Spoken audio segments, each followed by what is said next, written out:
Good afternoon, Sean here, Mountains Garage. A few months ago, I did a video on LS flex plates and flywheels. I didn't have all the props I needed.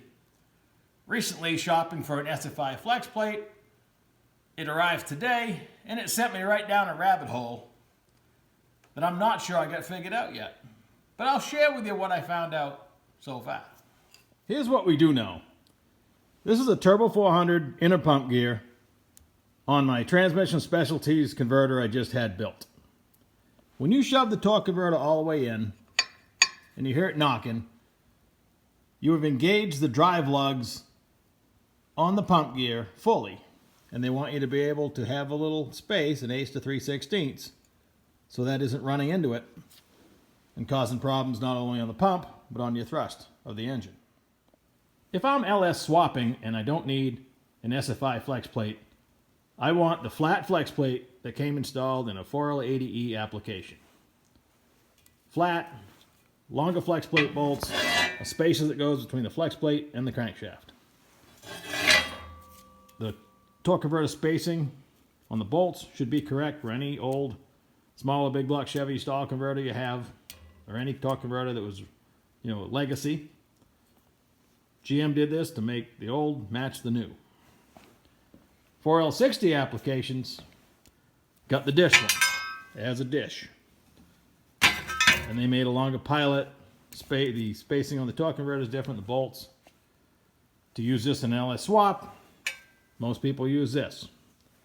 I don't trust that ridge in there. This is smooth bore. Your hub's not going to hang up. That's a spot for your hub to hang up. I'm not sure how responsible that is for all the LS swapped thrust issues that exist. I'm still in the discovery stage on that. Last week I was shopping for an SFI flex plate for my Nova, and I elected to go with the dished with the adapter that goes on the transmission side. It's the same adapter. You could take that off and run it on this if you wanted to. It's the same thing. It's a dish flex plate, comes with longer bolts, and the adapter goes on the transmission side. Still smooth bore. I went with the dished because it's half price. It's about $150 worth of bolts compared to about $300 for the flat one in the SFI version. This is my flat 4L80E flex plate on a stock Turbo 400 torque converter. The hub, no issue there. And the flex plate is sitting on the pads without a space. That would run no problem as long as this came out of the transmission in 1/8 to 3/16. No issue. I recently picked up this B&M 3500 power adder converter. This is the same flat 4L80E flex plate. It doesn't appear the hub hangs up until you go on this side.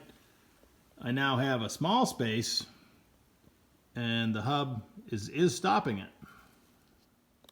Same flat 4L80E flex plate installed on my new transmission specialties converter. Same story.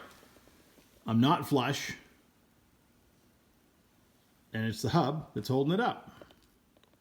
If I didn't do this before installation, and I knew that distance, plus the 1/8 to 3/16 that I need, I have to add that together to make sure I have enough space, or I wouldn't know, let's say I went ahead and put a shim in there, that I'm bottomed out.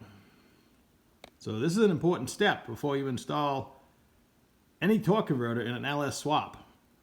You better be checking if you can actually touch the flex plate if you were to bolt the transmission to the back of the engine and slide the converter ahead.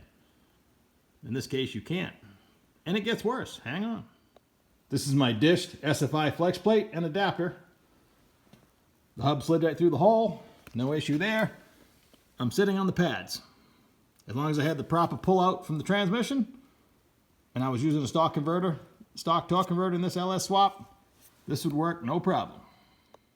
Here's my same dished SFI flex plate on the B&M torque converter. This torque converter is used, has been run with no issue.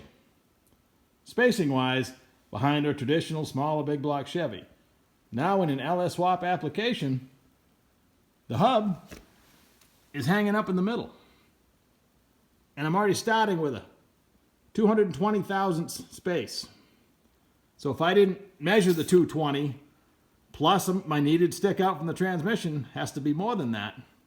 If I was to just try to shim this, I would be pushing right on the crank. Interesting. Same story with my new dished SFI Flexplate on my transmission specialties converter. I still have about 220 thousandths and I'm hung right up on the hub.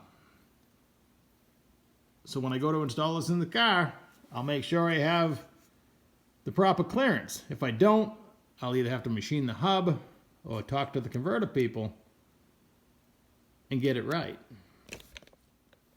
I know the B&M unit was run behind a big block Chevy with no spacing issues. If I had a traditional small block sitting here with a flex plate on the back, I guarantee I could throw that up on the back of it by hand and it would go right against the pads. I will do that and video it when I get the chance. I could have ordered this torque converter with an LS spaced hub, but that would not get me away from having to check. It would get me away from the adapter, but I would still make sure, same scenario, that my spacing was correct. That's the best advice I can give you in this video. Don't trust it's going to work. Because in this case, I was expecting this to be a home run.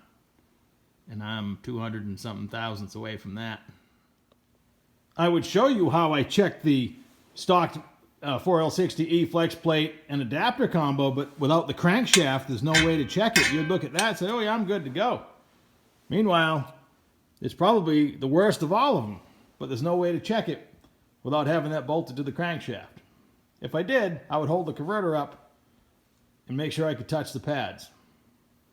That's, again, the best advice I can give you at this point until I go further. Hold your torque converter up at the back of the engine without the transmission and make sure you can touch the pads. If you can't, measure the distance, put the torque converter in the transmission, bolt it up the engine, and add your 1/8 to 3/16 stick out to your gap and see if it's doable. If you don't, your bearings are going to pay the price and the pump in your transmission.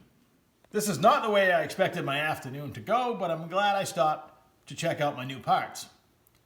It further reinforces my theory and my favorite saying, there's no such thing as a bolt-on part. Thanks for watching. We're getting close to the 1,000 subscribers, and I want to thank all of you. And I'm waiting to give the shirts away to the 1,000th subscriber. Have a great evening. Bye-bye.